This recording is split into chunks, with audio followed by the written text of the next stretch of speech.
Vamos ao próximo tópico, que também é muito importante: os subespaços vetoriais. O próprio nome deve dizer, né, pessoal? O subespaço vetorial é um subconjunto de um espaço. Então imaginem que você tem um espaço com um conjunto de vetores. Se você pegar um subgrupo, apenas uma parte desse espaço maior, e se as regras para espaço vetorial continuarem valendo, então a gente diz que esse grupo menor é um subespaço daquele grupo maior. Vamos então estudar essa entidade muito importante da álgebra linear. Ok, pessoal, agora vamos falar de subespaços vetoriais. Esses são espaços que estão dentro de outro espaço. Por exemplo, agora há pouco nós vimos um exemplo ruim, né? Nós tínhamos o R2 e tiramos uma parte dele, né? Pegamos só uma parte, o R2, mas só pegando esse quadrante aqui. Bom, e o R2 é um espaço vetorial, mas nós mostramos que o espaço só com essa parte do R2 não é. Ele não segue as regras. Nós mostramos também que se nós pegamos dois quadrantes, continuávamos não seguindo as regras. Então, vamos ver agora alguns exemplos em que você pega parte do R2 e você pega só uma parte desse R2, mas essa parte também é um espaço vetorial. Vamos ver isso aí então? E depois de termos visto um espaço, um subconjunto do R2 que não era um espaço vetorial, vamos ver agora um exemplo que é um subespaço. Vamos partir então do R2 e vamos achar um espaço vetorial dentro do R2. Vamos chamar isso um subespaço de R2. Vamos ver como poderia ser então um subespaço de R2? Vamos supor que nesse subespaço nós temos esse vetor aqui. Ok? Bom, uma regra que temos que satisfazer é que se você multiplicar qualquer vetor por esse espaço, né, V1, você tem que gerar um outro V2 e esse V2 tem que estar nesse subespaço. Então, uma coisa que nós sabemos é que se nós multiplicarmos esse vetor por 2, o outro vetor tem que estar no subespaço. Se multiplicar por 10, né, lá para cima, vai ter que estar no subespaço. Por 0, vai ter que estar aqui no subespaço. Por 1, por menos 1, por menos 2, por menos 1,5. Né? Então está claro que você tem que satisfazer todos os vetores desse meu subespaço tem que estar nessa linha aí. Viram?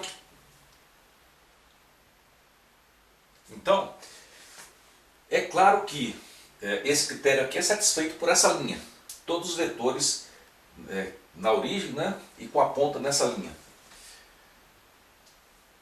Mas e a regra da adição? Será que é satisfeita? Qualquer V1 mais V2 tem que dar um outro V3 que está dentro da linha. É satisfeito, né, pessoal? Vocês conhecem bem as regras e a geometria das operações vetoriais. Se você tiver um vetor V1 aqui e somar com outro V2, vai dar nessa linha. Né? Se o V1 foi esse e o V2 foi esse, vai dar nessa linha. Então satisfaz. Essa linha satisfaz as condições do espaço vetorial. Então, todos os vetores nessa linha aqui, com coordenadas nessa linha, são um subespaço de R2. Se eu pegasse qualquer outra linha também, por exemplo, a linha que passa por esse vetor, seria outro subespaço. Mas será que qualquer linha de vetores passando, qualquer linha de vetores no espaço R2 forma um subespaço? O que é que vocês acham? Então, pessoal, nós vimos vários exemplos de subespaços, que são linhas no R2. Mas nem todas as linhas no R2 formam subespaço. Eu vou mostrar um exemplo aqui agora. Essa aqui. Uma linha que não passa pela origem. essa linha é um subespaço? O que vocês acham? Não é. Vamos ver. Imagine qualquer vetor. Imagine esse vetor aqui nessa linha. Se você multiplicar esse vetor por uma constante, onde é que vai dar o resultado? Vai dar aqui, fora da linha. Né? Aqui, fora da linha. E se você multiplicar por zero, vai dar aqui na origem. E essa é uma dica boa. Qualquer subespaço deve conter o vetor nulo. Qualquer subespaço deve conter o vetor nulo. Se ele não conter, ele não é um subespaço. Né? Porque se você multiplicar C por V e o C for zero, o resultado tem que ser zero. Então, uma linha que não passa pela origem, pelo vetor nulo, não pode ser um subespaço de R2. Tá? Por outro lado, qualquer linha que passe pela origem, é fácil mostrar que é um subespaço de R2. Ok? E já que nós estamos discutindo os subespaços de R2, vamos discutir quais são todos os possíveis subespaços de R2? Todos, sem faltar nenhum? Vamos lá. O primeiro subespaço é todo o R2. Qualquer subespaço é um subconjunto dele mesmo. Então, todo R2 é um subespaço de R2. A outra possibilidade são qualquer linha do R2. Né? Qualquer linha, desde que passe por 0, 0, pelo vetor nulo.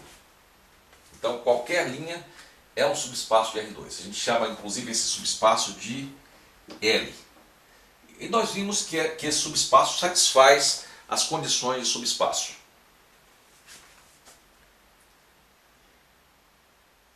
E o terceiro, o vetor nulo. A gente chama de, o vetor zero, né? Chama de Z, o espaço Z. O vetor nulo sozinho, esse ponto aqui, 0, 0, 0, 0, aqui no centro, será que ele satisfaz as condições? Quanto é que dá, se o grupo de vetores do espaço é só zero, quanto é que dá C vezes 0, 0? Dá 0, 0, que está no espaço. E se você somar 0, 0 mais 0, 0, você obtém 0, 0, que também está no espaço. Então o vetor nulo satisfaz a definição.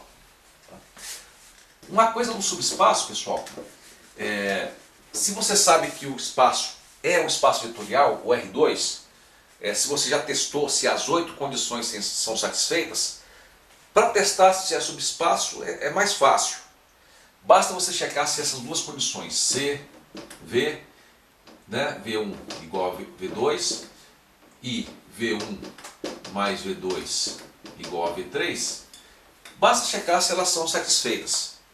Porque se elas forem satisfeitas, o fato de você ter checado que as 8 condições para o espaço valem, elas já são satisfeitas automaticamente. Tá? Então basta você checar essas duas condições. Se você sabe que um conjunto maior é um espaço, então para checar se um outro conjunto menor é um subespaço, basta checar essas duas condições. Não é necessário checar todas as 8. Ok?